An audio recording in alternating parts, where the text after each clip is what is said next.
The chamber was silent until a sharp laugh cut through the air, dripping with mockery. Mark Levin leaned forward, his voice cracking like a whip as he spat the words, questioning the worth of Jasmine Crockett's law degree as if her entire career had been a mistake, as if the years of study and sacrifice meant nothing. The insult landed heavy, not just against her but against every person in the room who had fought for their place, every immigrant family who had told their children education was the ladder out of struggle. Gasps rose, some from shock, some from those who expected nothing less from Levin's arrogance. He smiled, satisfied, believing his jab would wound her pride and end the argument before it even began.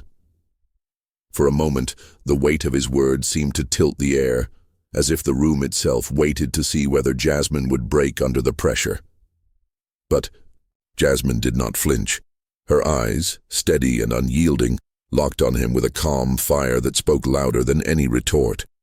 She sat taller, shoulders squared, every inch of her body defying his attempt to diminish her. Around them, the tension thickened. Even those who had come expecting another routine sparring match now leaned forward, sensing something different was about to unfold. Levin shifted, his arrogance unbothered, convinced he had already won. Yet, beneath the silence, there was an electricity building, an anticipation that belonged not to him, but to her. The insult was meant to break, but instead it forged a moment that could not be undone. And as the room held its breath, no one knew that what Jasmine was about to say would echo far beyond those walls. This was not just a petty insult exchanged across a polished wooden desk. It was not merely a talking point thrown to score cheap applause from those who already agreed.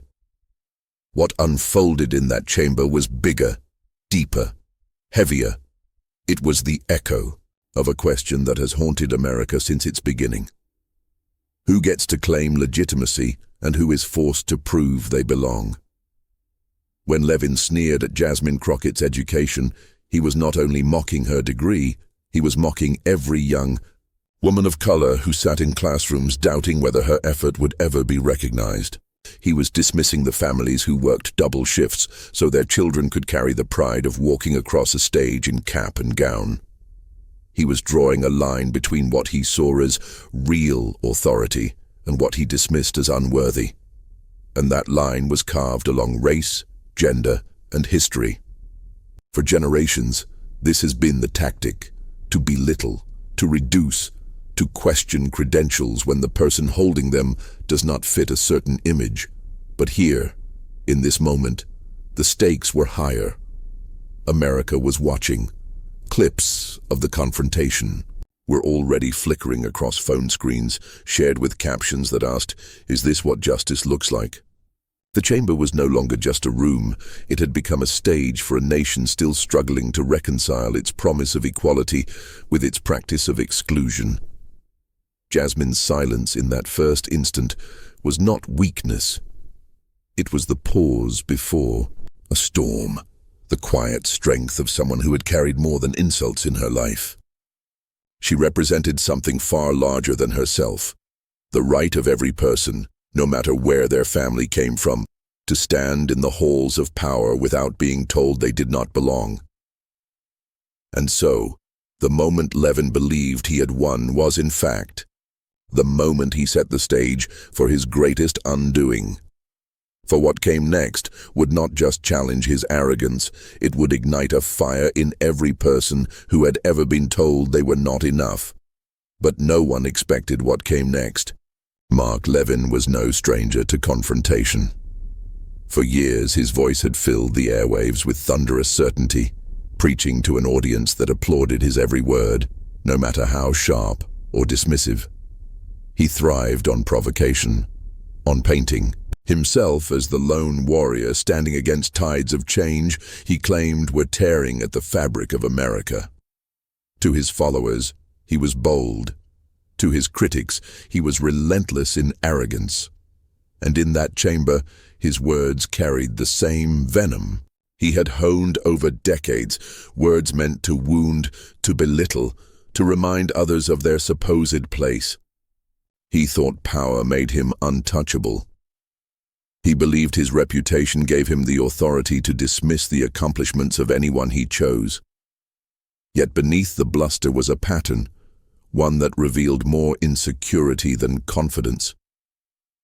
Each time he struck out, it was against those who embodied what he feared most. The rise of new voices, diverse, principled, unapologetically proud of their identity. To him, those voices threatened the comfortable narrative he had built, a narrative where power belonged to the same few who had always held it. The hypocrisy was glaring. Here was a man who celebrated his own education, his own career, his own climb into influence, yet scoffed at the very same path when walked by someone whose background he could not respect. He claimed to defend American values, but what he practiced was exclusion. He wrapped himself in the flag, but he used it as a shield to deny others the right to stand under it with equal pride. In his world, every victory came not from lifting himself higher, but from dragging others down. And so, he launched his attack on Jasmine Crockett with the smug conviction that the crowd would see her as he painted her, small, unworthy, undeserving of her place. It was a strategy that had worked before, a weapon sharpened by repetition. But what he failed to realize was that the country had shifted. Audiences were no longer content to accept arrogance as strength. They were weary of voices that tore down rather than built up, that divided rather than united. His downfall, though not yet visible, was already written in the contradictions of his own character. The more he spoke, the more hollow his authority sounded. The louder he mocked, the more obvious it became that his power relied on fear, not truth. And in this chamber, facing Jasmine, that truth was about to be revealed in a way he could not control. Levin believed he was still playing by the old rules, where a raised voice and a dismissive laugh could silence opposition. But what waited for him just ahead would be different. For the first time, his words would not crush, but awaken. And when that awakening began, even he would not be prepared for the silence that followed. Jasmine Crockett's story was never one of shortcuts. It was carved out of long nights, sacrifice, and a refusal to let the barriers around her dictate the height she could climb. Raised in a working-class family that knew the sting of sacrifice, she carried with her the lessons of resilience learned not from books, but from watching those around her push forward, even when the odds said they should not. The rhythm of her life was built on persistence. Early mornings filled with study, afternoons with part-time jobs, evenings immersed in legal texts that demanded more than just intellect. They demanded grit. Her journey to the law was not paved with privilege. It was a climb, step after unforgiving step. Each scholarship application, each hour spent in libraries instead of resting, each doubt-filled moment when she questioned if the effort would ever pay off, became part of a larger truth. That education was not just for her. It was for her community, for those who needed someone to speak when their voices were drowned out. Law was not simply a career. It was a calling rooted in justice, in dignity, in the belief that America's promise of fairness was worth fighting for. Even in the courtroom, when her opponents dismissed her, when her words were doubted before they were spoken, she did not bend. She carried herself with the kind of quiet authority that is not granted but earned, an authority born from knowing she had worked harder, endured longer, and believed more deeply than those who questioned her. Every insult, every side-eye, every attempt to minimize her became another stone in the foundation of her resilience. What set her apart was not just her intellect, but her spirit. She knew what it meant to be underestimated, to be told you do not belong. She also knew what it meant to rise above it, not by mirroring the arrogance of others, but by embodying a dignity they could never touch. Her strength was not loud or boastful, it was steady, grounded, and impossible to shake. And so, when Levin mocked her law degree, he was not striking at a weakness. He was striking at a journey he could never understand.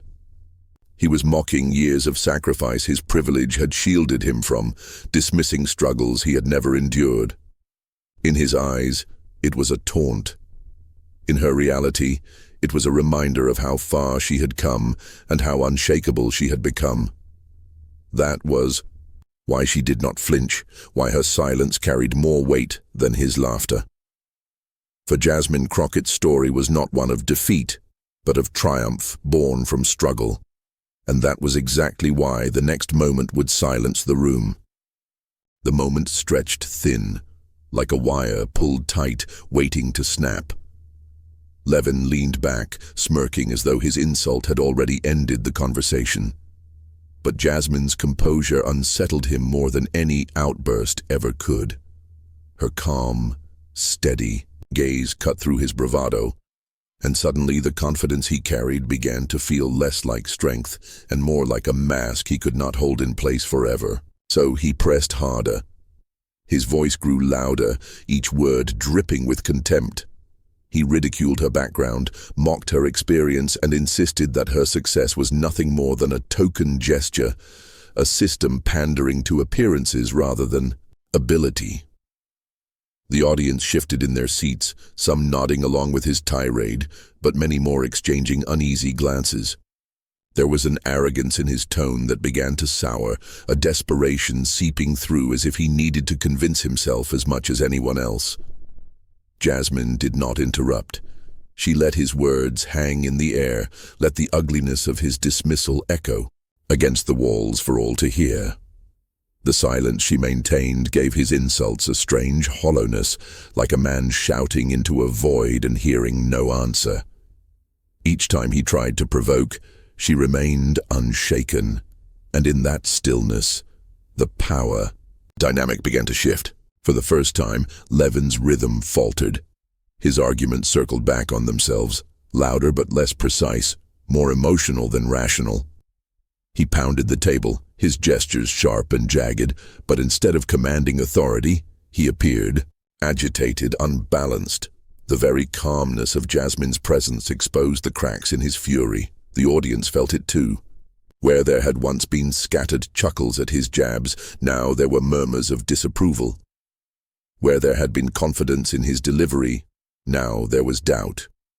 Viewers leaned in, not to admire his dominance, but to anticipate the moment when his performance would collapse under its own weight. Still, Levin could not see it. He mistook noise for control, volume for victory. Yet every insult he hurled built the tension higher. Every attempt to diminish her only magnified the dignity with which she held her ground. The contrast was undeniable, a man unraveling before their eyes, and a woman growing stronger in the very silence he sought to shatter. The air in the chamber shifted again, heavy with expectation. Something was coming, something more than an argument or a rebuttal. The audience could feel it rising, a turning point waiting to explode. And when it did, the silence would give way to a response no one would forget. Jasmine leaned forward, her hands folded calmly on the table, and for a moment the room froze. She did not match Levin's volume or his fury. Instead, she began with a steady voice, clear and deliberate, each word landing like a stone dropped into still water, rippling outward. "You question my degree as if it were handed to me," she said, eyes locked on him unwavering. "But unlike you, I did not inherit a platform. I built mine. I earned mine. Every page I studied, every hour I worked, every barrier I faced, none of it was given, all of it was fought for." A hush fell across the chamber. Her voice carried a weight that needed no shouting. She let the silence stretch, let the crowd absorb the difference between his noise and her substance. "When you mock my education, you mock the families who work 2 jobs so their children can dream bigger. You mock every immigrant who believed America would honor their sacrifice. You mock the very idea that dignity comes from effort, not entitlement." Gasps echoed softly, followed by nods, a murmur building like a tide. Levin shifted uncomfortably, his smirk faltering, but she did not stop. She pressed forward with a precision that cut deeper than any insult. "You claim to defend American values," she continued, her tone rising slightly, firm but controlled. "But tell me, what value is more American than the belief that no matter where you start, no matter what you look like, hard work and perseverance will take you further than hate ever could?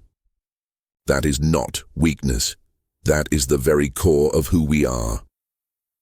Applause broke out from one corner, hesitant at first, then spreading, louder, bolder, until the chamber itself seemed to pulse with it. Levin raised his hand, trying to interrupt, but the sound drowned him. For the first time, he was not the loudest voice in the room.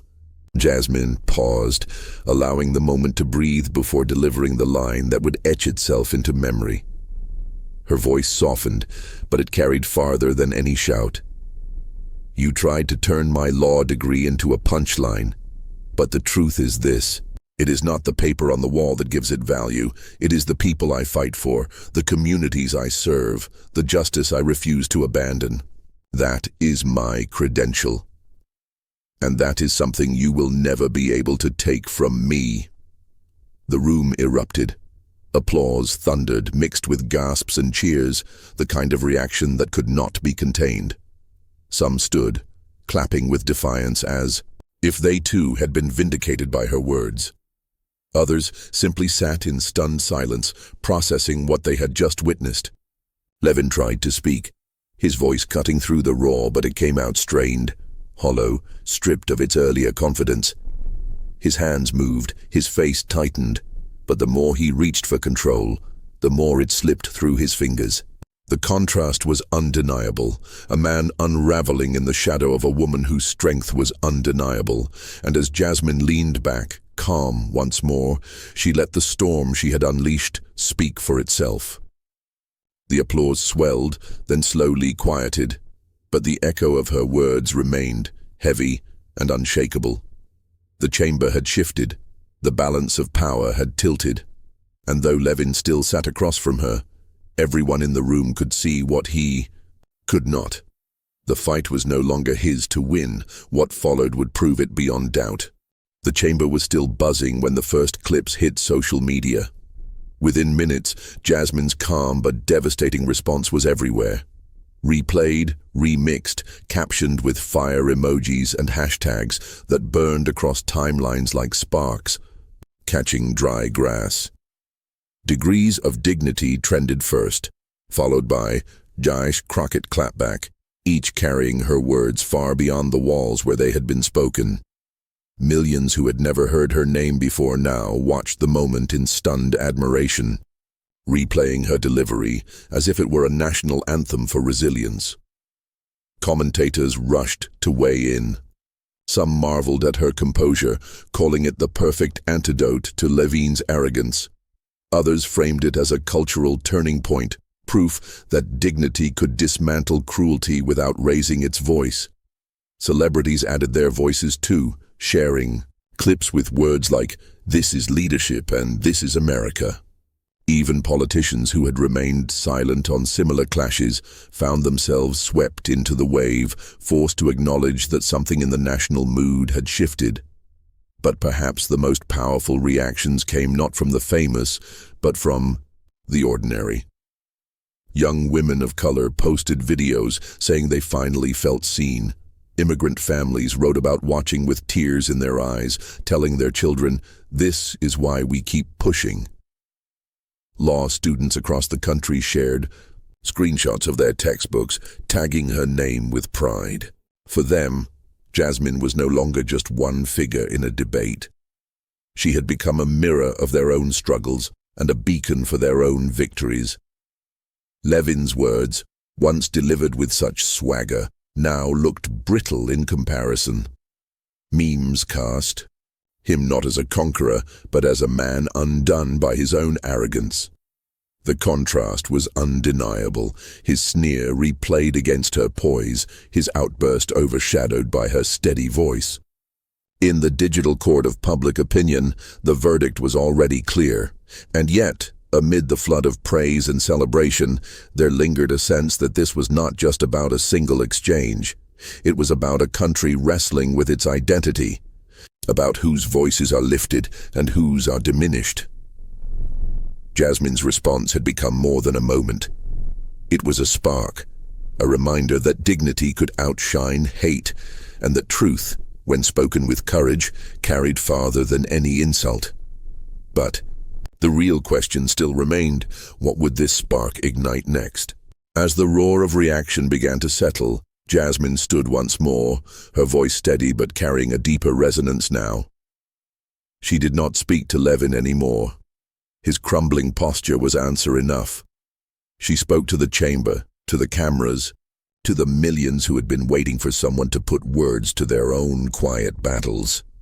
"This was never just about me," she said, the room falling into a hush. "It was never about one insult or one exchange. It was about what kind of country we want to be. Do we rise by tearing people down or by lifting each other up? Do we measure patriotism by exclusion or by the courage to extend dignity even when it is denied to us?" Every sentence seemed to widen the circle of who was being spoken for. Those in the room who had shifted uncomfortably during Levin's attacks now leaned forward, caught in the gravity of her words. Outside, countless viewers felt as though she was looking straight into their living rooms, speaking across divides of geography and circumstance. We are told sometimes that being American means conforming to one mold. But America has never been one mold. It has been a quilt stitched together from stories of struggle and sacrifice. My family's story is one piece, your family's story is another, and together they form something greater than any of us could create alone. Her voice swelled now, the crescendo undeniable. This was never just about one person standing against mockery. It was about all of us, about choosing truth over slander, justice over fear, and dignity over hate. And if that is not American, then I do not know what is. For a moment, silence lingered. Then applause erupted, not just in the chamber but in living rooms, on phones, in whispered prayers of gratitude. And yet beneath the applause was something deeper, something that felt less like an ending and more like a beginning, the sense that the fight she had named was only just unfolding. The room was still buzzing, but Jasmine's final words echoed louder than the applause. Her defiance had already transformed into something larger, a rallying cry that could not be contained within those four walls. And that is where we circle back, because the title of this story was never just a headline, it was a mirror, a question to every one of us. When dignity is challenged, will we stay silent or will we stand? That moment did not belong to Jasmine alone. It belonged to every immigrant who has been told they do not belong, every worker overlooked, every child mocked for an accent, every family who carries two flags in their hearts. The moral clarity was undeniable. Hate crumbles when confronted with truth spoken fearlessly. And now, it is your turn. Do not just watch this story. Carry it forward, share it, talk about it. Let it remind people what justice sounds like when it refuses to be silenced. Subscribe, because stories like this are not endings, they are beginnings. Join the movement, because history is written not only by those on the stage, but by those who choose to amplify the truth. And everyone felt what was coming next.